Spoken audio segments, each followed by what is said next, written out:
За сайн байцгаана уу. Энэ өдрийн мэндийг хүргье бүгдээрэнд нь. За өнөөдрийн хичээлээр оксидуудын ангилал, шин чанар, гаргаа авах арга гэсэн энэ хичээлийг бол үзэх байгаа. За энэ хичээлийг үзэхээс өмнө та бүхэн оксидуудын томьёог хэрхэн бичих вэ? Ялангуяа ерөнхий хийнд хэрэглэгддэг элементүүдийн оксидуудын томьёог хэрхэн бичих үү?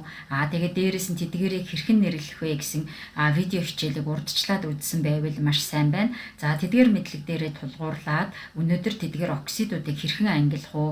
Ямар шин чанартай байдаг вэ? Ямар аргаар гаргаж авч болдог вэ? Энэ талаар үзье.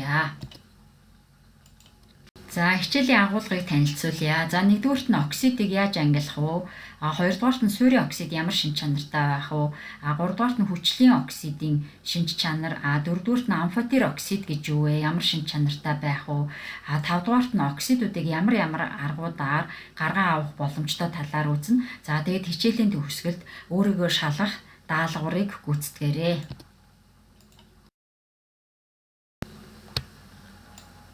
За бид нар энд ерөнхий хийнд өргөн ашиглагддаг элементүүдийг бол харж байна. Валентийн ханд тийм ээ.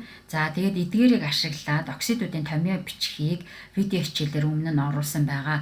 За ерөнхийдөө үлэг систем дэх элементүүд нь нэгдүгээр бүлгийн элементүүд нь элемент 2O. За хоёрдугаар бүлгийн элементүүд нь элемент O. Гуравдугаар бүлгийн элементүүд нь элемент 2O3. За дөрөвдүгээр бүлгийн элементүүд нь элемент O2. За 5 дугаар бүлэг нь элемент 2O5. За 6 дугаар бүлэг нь элемент O3. За 7 дугаар бүлэг элемент 2O7. За 8 дугаар бүлэг элемент O4 гэсэн ийм бүтэцтэй оксидуудыг бол үүсгэдэг байна. За зургаар оксидуудын ерөнхий төлөв байдлыг бол харуулсан байна. За оксидууд нь хий, шингэн, хатуу төлөвтэй байж болно. За жишээлбэл NO буюу азотын 2 валенттай оксид, CO, CO2 гэх мэт оксидууд нь хий төлөвтэй байдаг байна. За тэгвэл ус төрөгчийн оксид болох H2O шингэн төлөвтэй оксидэд хамаарах нэ. За тэгвэл хатуу төлөвтэй оксидууд бол маш олон байдаг. За жишээлбэл алюминиум 2O3 хөнгөн цагааны оксид тийм ээ. Магний O, кальци O гэх мэтчлэн ихэнх нь бол хатуу төлөвтэй байдаг байна. За энэ дээр хөнгөн цагааны оксидыг харуулсан байна. Ийм бараа өнгөтэй. За цайрын оксид маань ийм цагаан өнгийн нутаг бодис байна. За харин хромын оксид ногоон өнгөтэй хром 2O3 гэсэн томьёотой 3 валенттай оксид нь байж байна. За нүрс хүчлийн хий мөн хөхрийн ангидрид эдгээр нь цахилгаан станцын утаагаар ялгарч идэг тийм ээ. За эдгээр нь тэгвэл хийн төлөв байдлын оксидууд болж таарах нэ. За одоо оксидуудын ангиллыг авч үзье. За оксидыг дотор нь ерөнхийд нь давс үүсгдэггүй, давс үүсгдэг гэж хоёр ангилдаг байгаа. За тэгвэл давс үүсгдэггүй оксидэд азотын 2 валенттай оксид, нүрс төрөгчийн 2 валенттай оксид, за мөн азотын 1 валенттай оксид, цахиурын 2 валенттай оксидууд зэрэг бол ордог бахан тий. Өөрөөр хэлбэл энэ салаа валенттай металл бишүүдийн доод валенттай оксидууд нь гол төлөв давс үүсгдэггүй болох нь харагдаж байна. За давс үүсгдэг оксидуудыг дотор нь суурийн оксид, хүчлийн оксид, амфотер оксид гэж бол ангилж байгаа. За суурийн оксидыг цаашдаа зөмөрөө SO гэсэн үсгээр тэмдэглэе. За энэ суурийн оксид гэдэг нь металлуудын үүсгдэг оксидуудыг суурийн оксид гэж нэрлэдэг байгаа. Харин хүчлийн оксидыг бид нэр HO гэсэн энэ үсгээр бол тэмдэглээд явсан байгаа цаашдаа.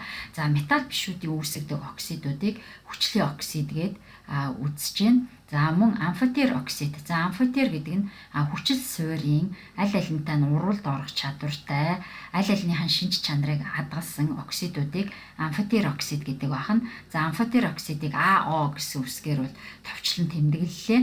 За амфотер оксидэд хөнгөн цагааны оксид, за жишээлбэл алюминиум 2O3, за цайрын оксид, цинкум O тийм ээ.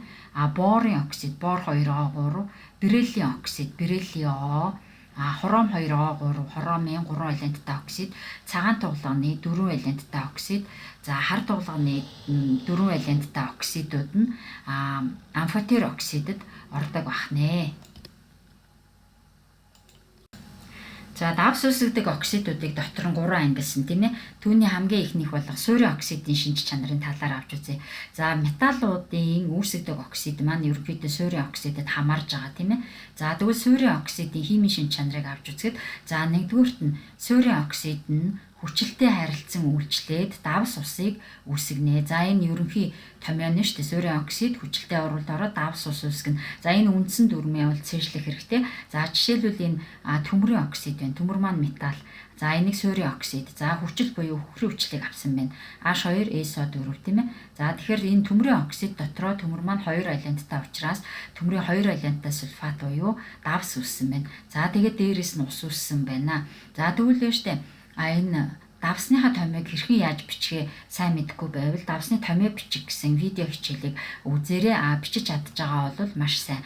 За дээрэс нь дахиад нэг суурийн оксидын жишээг авч үзье. За кальци О буюу суурийн оксид байна тийм ээ. За энэ кальци О дотор маань кальци маань нэмэх 2 эсэлтлийн зэрэгтэй, хүчил төрөгч нь хасах 2 эсэлтлийн зэрэгтэй явж байгаа. За энийг давсны хүчилтэй урвалд оруулъя. За ингээд кальци хлоридын давс болон ус үүссэн байна. За энэ бүтээгдэхүүн дотор кальци маань нэмэх 2 хлорид нь хасах 1 цэнэгтэй явж байгаа нь бол харагдаж байна тийм ээ. За одоо тэгээд та бүхэн энэ хоёр дасгал ажлыг гүйцэтгэхэд үзээрэй. За жишээлбэл натрийн оксидыг азотын хүчилтэй урвалд оруулаад урвалын тэгштгэлээ бичээрэй. За энийг бичээд тэнцвүүлж авах орондоо бичлэгээ төр зогсоож болно. За хоёрдугаарт нь скандийн оксидыг хөхрийн хүчилтэй урвалд оруулаарай. За скандийн маань хэдэн валенттай билээ гэдгээ бодож жоод үүсэх давсныхаа томьёог зохион тийм үү. За ингээд давсныхаа томьёог зохиогоод урвалаа тэнцвүүлж чадчихвэл маш сайн. Хэрвээ давсны томьёо бичиж чадахгүй байвал давсны томьёо бичих гэсэн видео хичээлийг давтаж үзээрэй гэдгийг сануулъя. За суурийн оксидын дараагийн нэг химийн шинж чанар нь бол суурийн оксид хүчлийн оксидтай урвалд ороод давсыг үүсгэдэг. За энэ ерөнхий томьёог бол зайлшгүй цээжлэх хэрэгтэй. За суурийн оксид гэдэг маань за жишээлбэл төмрийн оксид буюу металлын оксид байна тийм ээ. За хүчлийн оксид гэхээр ХО гэж тэмдэглэсэн байгаа. За энэ металл бишийн оксид гэж штэ. За энэ хоёрын дундаас төмрийн сульфатын давс үүссэн байна. За оксид дотроо төмөр маань 2 валенттай учраас энэ давсандаа мөн төмөр нь нэмэх 2 эсэлтлийн зэрэгтэй бол явж байгаа болох нь харагдаж байна тий. За дараагийн жишээнээс суурийн оксид болох натрийн оксид нь нүрс хүчлийн хий буюу хүчлийн оксидтай урвалд орсон байна тий. За ингээд натрийн карбонатын давс үүссэн байна. За ингээд энэ томьёогоо зохиогоод бичгээд энэ натригийн энэ баруун доод болонд яагаад 2-ын тоо бичих болсон бэ? Давсны томьёог хэрхэн зөв бичих вэ гэдгээ мэдчихвэл маш сайн байна. За ингээд дараагийн дасгал ажлыг гүйцэтгээрэй. За литийн оксид нэгдүгüүрт нь литийн оксидыг фосфорын оксидтай урвалд оруулах нэ. За литийн оксид маань суурийн оксид болж таарна, литий маань металл тийм ээ. Фосфорын оксид маань металл биш учраас хүчлийн оксид болно. За ингээ урвалын тэгштгэлээ бичээд тэнцвүүлээрэй. За хоёрдугаарт нь магний оксид нүрс төрөгчийн оксидтой хэрхэн урвалд орох вэ гэдгийг бичиж тэнцвүүлнэ тийм ээ. За ингээд эдгээрийгээ бичиж дуусгахын тулд бичлэгээ төр зогсоож жоод тэгээд бичиж дуусчаад дараа нь үргэлж. За давс үүсгдэг оксидуудын дараагийн нэг төрөл нь хүчлийн оксид байгаа тийм ээ. За хүчлийн оксид гэдэг нь металлчийн үүсгдэг оксидуудыг бол хэлж байгаа. За жишээлбэл N2O, SO2, SO3, P2O5, P2O3 гэх мэт дандаа металл бишүүд хүчил төрөгчтэй нэгдсэн оксидууд байна. За тэгвэл нь штэ салаа валенттай зарим металлууд байдаг. За жишээлбэл хорон байна. 3 болон 6 валенттай байдаг тийм үү. За тэгвэл хорон маань хромын 6 валенттай оксидыг хүчлийн оксид гэж нэрлэдэг. Яг гэвэл 6 валенттай оксидтай харгалзсан 6 валенттай хромын хүчил гэдэг. H2 хром O4 гэдэг. За хромын 6 валенттай оксид нь хром O3 гэсэн томьёотой болно тийм ээ. За манган мөн ялгаагүй энэ металл маань салаа валенттай байдаг.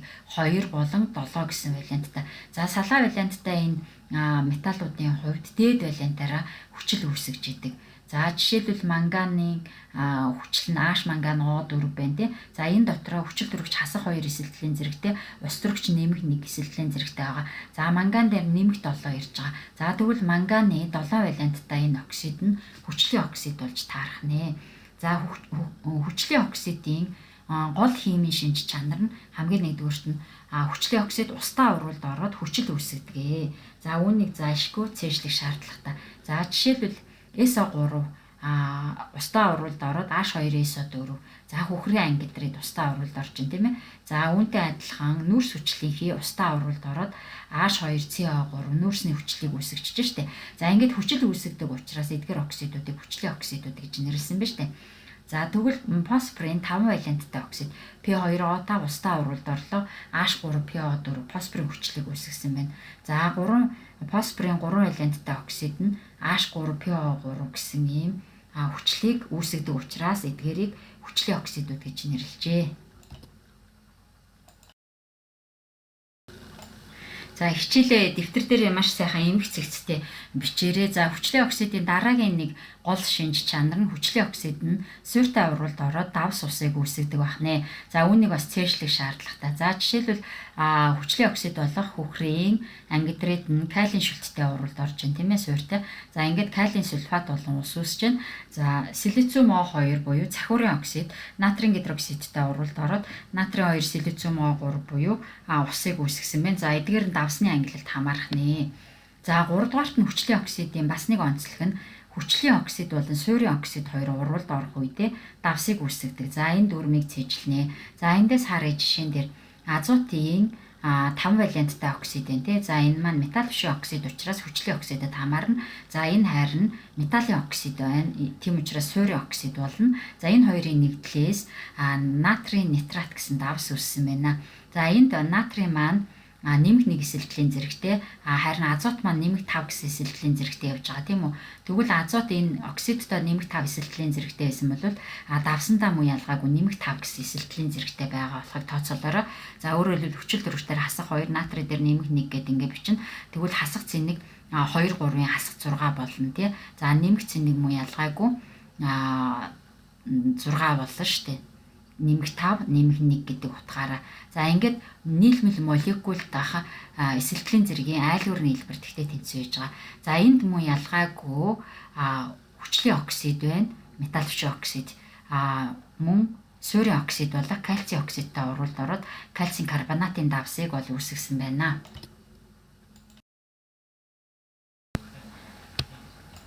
За давс үүсгдэг оксидуудын 3 дугаар ангилал нь амфитер оксидууд байгаа тийм үү. За амфитер оксид гэж юу вэ гэхээр хүчил суурийн аль альмтай нь урвалд ордог оксидуудыг амфитер оксид гэж нэрлэдэг байна.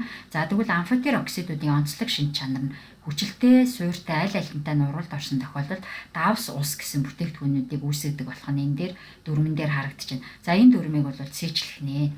За амфитер оксидуудад ямар оксидууд орох вэ гэхээр за хромын 3 валенттай оксид, цайр, хөнгөн цагаан, за цагаан тулга болон хар тулганы 4 валенттай оксидууд байна тийм ээ. За мөн бериллийн 2 валенттай оксид, борын 3 валенттай оксидууд эдгээр нь бүгдээрээ амфитер оксидуудад орох нь. За тэгвэл вэ штэ эдгээр оксидууд дотроо тухайн элемент нь хэд гэсэн эсэлтгэлийн зэрэгтэй байна. Тэдгээрийн харгалзах хүчлүүдийг энэ ард бичсэн болох нь харагдаж байна. За жишээлбэл энэ хроминд нэмэх 3 эсэлтгэлийн зэрэгтэй байгаа оксидтай тий. За тэгвэл хүчлэлтэй мөн нэмэх 3 эсэлтгэлийн зэрэгтэй байдаг хромын хүчлүүдийг бол харуулсан байна.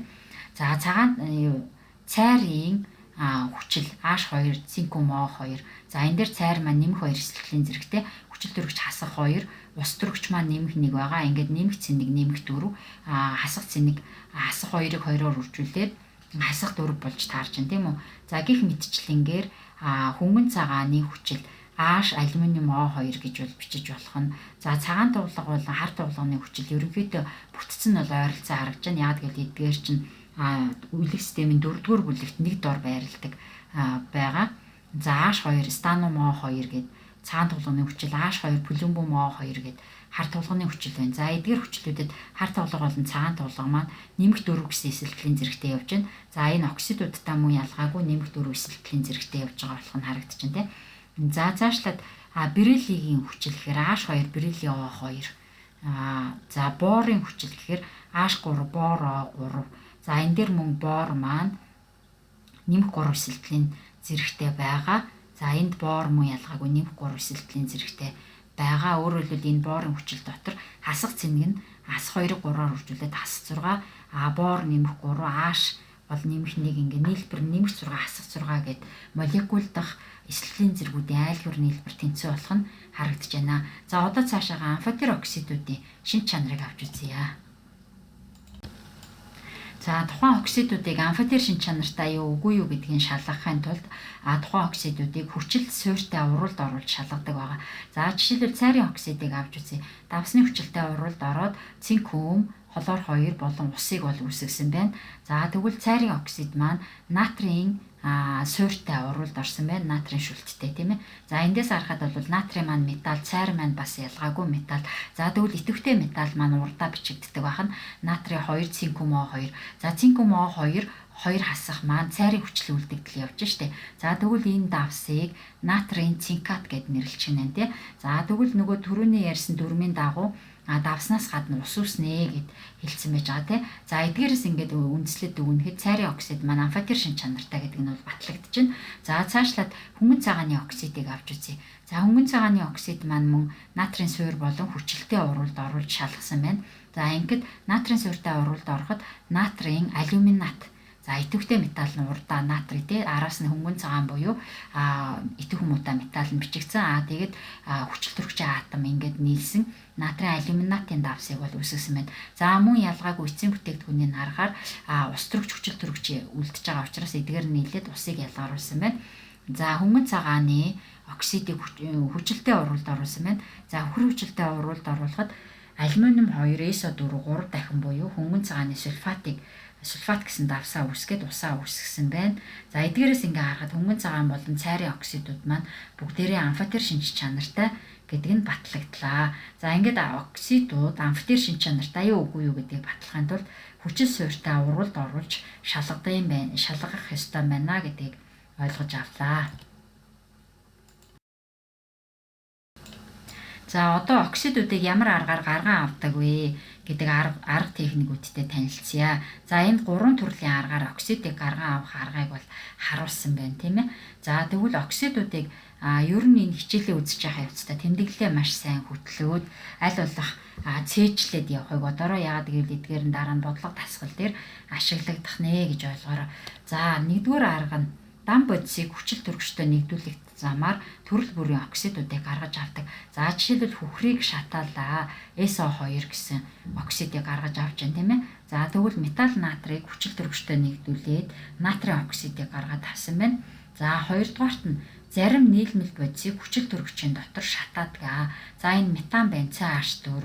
За энийг шатаах үед С-н бүрэн шатгаараа CO2 гэсэн эцсийн бүтээгдэхүүн буюу хүчлийн оксидыг үүсгэсэн байна тийм энэ чинь металл бишийн оксид. За энд байгаа H бүрэн шатгаараа хүчил төрөгчтэйгөө нийлээд эцсийн бүтээгдэхүүн болох усыг үүсгээд ингээд хоёр төрлийн оксидыг үүсгээд оксидуудыг гаргаж авч болж байна. За 3 дугаарт нь зарим суурийг халаах хадад задраад оксид үүсгэдэг. За жишээлбэл мөнгөний суурь мөнгөний гидроксид аргентум OH1 байна. За энийг халаах үед мөнгөний оксид болон усыг үүсгээд задардаг бахнэ. За тэгвэл байна штэ. Энэ дээр нэг анхааруулах юм байгаа. Нэгдүгээр бүлгийн шүлтийн металлуудаас литийн гидроксидоос бусад гидроксидуудыг халаахад задрахгүй. Харин литийн гидроксидыг халаах үед оксид үүсгэж задардаг болохыг сайн анхаарч тогтоож аваарай. За литий OH задарлаа. Литий 2O гэсэн суурийн оксидыг бол үүсгэж байна. За дээрээс нь усыг үүсгээд задардаг байна.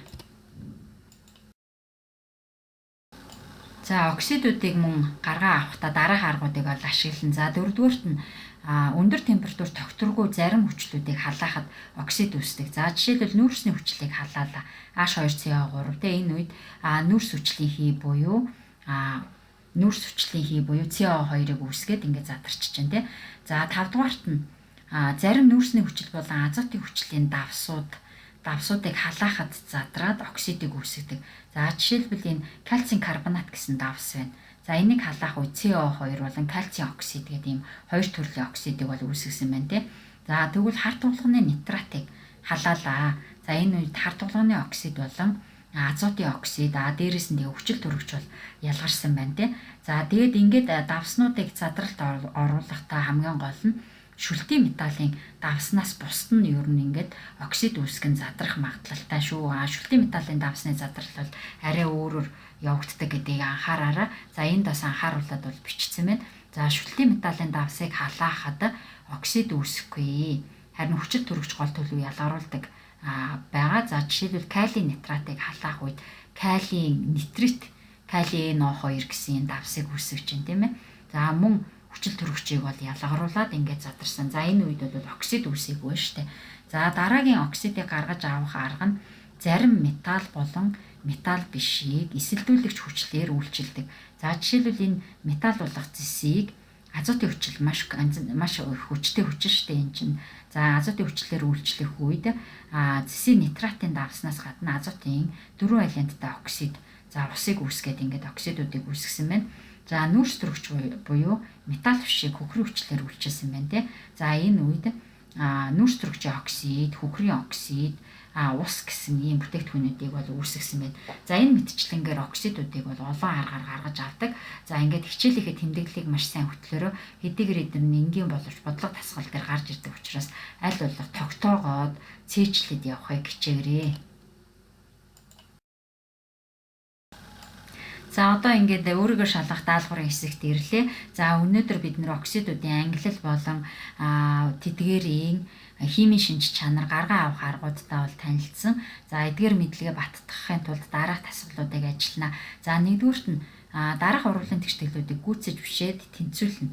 За би ингээд хилээд явах хооронд та бүхэн үүсэх бүтээгдэхүүнүүдээ бичээд амжаад яваад байвал маш сайн. Хэрвээ ямар нэгэн давсны томьёо бичиж мэдэхгүй, ямар бүтээгдэхүүн үүсэхээ мэдэхгүй байвал өмнөх видео хичээлүүдэд давтаж үзээрэй. Ялангуяа давсны томьёо хэрхэн зохиох вэ гэсэн суурийн томьёо хэрхэн зохиох вэ гэх мэтчлэн тэр видео хичээлүүдэд давтаж үзээрэй.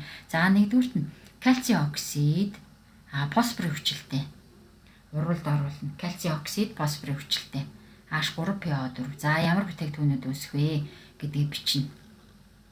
За ямар давс үүсэх вэ? Дээрээс нь ус үүсэх үү, үүсэхгүй юу гэдгээ. Дээрээс нь тэгээд нөгөө өмнө зээжилжсэн суурийн оксид хүчилтэй урвалд орохоор ямар бүтээгдэхүүн үүсдэг вэ? Тэр мэдлэгээ ашиглах нь байна, тийм ээ. За хоёрдугаарт нь литий оксид хөхрийн хүчилтэй урвалд орно. За мөн ялгаагүй литий маань металл, суурийн оксид хүчилтэй урвалд орж байна. За ямар бүтээгдэхүүн үүсэх ёстой вэ? Тэрийгэ бодоод бүтээгдэхүүнийг бичгэнэ. За 3 дугаарт нь цахиурын оксид, натрийн оксид. За энэ маань хүчлийн оксид байгаа. Нөгөөх нь суурийн оксид байна, тийм үү? За өөрөөр хэлбэл хүчлийн оксид, суурийн оксидын дундаас юу үүсдэг вэ? Тэр дүрмээ санана гэсэн үг. За дараагийнх нь магний оксидыг устдаа урвалд оруулах нь. За ямар бүтээгдэхүүн үүсэх вэ? За 3 дугаарт нь дараагийнх нь хөнгөн цагааны оксидыг устдаа урвалд оруулах нэ. Хөнгөн цагааны оксидыг устдаа урвалд оруулна. За хөнгөн цагаан маань бас металл байгаа. Металлын оксид устдаа урвалд орохоор юу үүсгдэг учраас тэдгээрийг суурийн оксидууд гэд нэрлэлсэн мэлээ. Тэрийгээ санана. За металл бишийн оксидууд устдаа урвалд орохоор юу үүсгдэг вүлээ? Металл бишийн оксидуудыг мөн юу гэж нэрлэдэг вүлээ? Бас тэрийг бодно. За энэ дээр жишээлбэл хөхрийн 4 валенттай оксид байна тийм. Устдаа урвалд ороод юу үүсгэх вэ? Бодоод бичихнэ. Түрүүний цээжилсэн дүрмүүдээ ашиглана.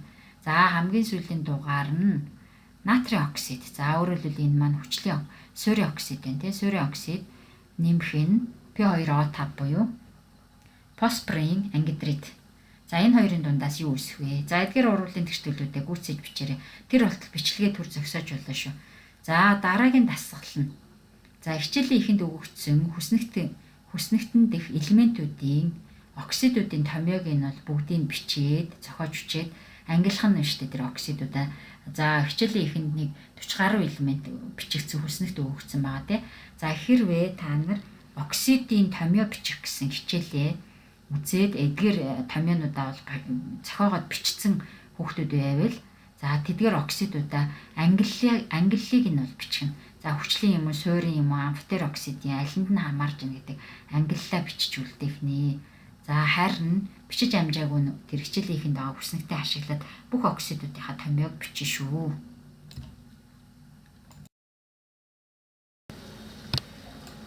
За дараагийн өөрийгөө шалгах даалгавар нь За SO3 буюу хөхрийн анги эдрүүдийг гарган авах 3 шиг урлын тэгштгэлийг зохиож бичнэ. За дөрөвдүгüүрт нь хромын 3 валенттай оксид болон борын 3 валенттай оксидуудыг амфотер шинж чанартай оксид болохыг баталсан урлын тэгштгэлүүдийг зохиож бичнэ. За ингээд бүгдээрээ өнөөдрийн хичээлээр оксидуудын ангиллыг авч үзлээ. Оксидуудыг давс үүсгдэг үүсгдэггүй гэж бол ангилсан байгаа тийм ээ. За тэгээд давс үүсгдэггүй оксидуудад юу ордог вэ? Давс үүсгдэг оксидуудаа дотор нь хүчлийн суурийн амфотер гэдэг 3 ангиллаад үзсэн. Тэдгээрийн химийн шинж чанарыг үзсэн. Дээрэс нь ерөнхийдөө оксидуудыг яаж гаргаж авдаг вэ гэдэг талаар бол үзсэн байгаа тийм ээ. За тэгээд энэ үдсэн мэдлэгнүүдээ баттгаа тэмдэглэлээ сайн хөтлөөд даалгавраа сайн гүйцэтгээрэй. Баярлалаа анхаарал хандуулсанд.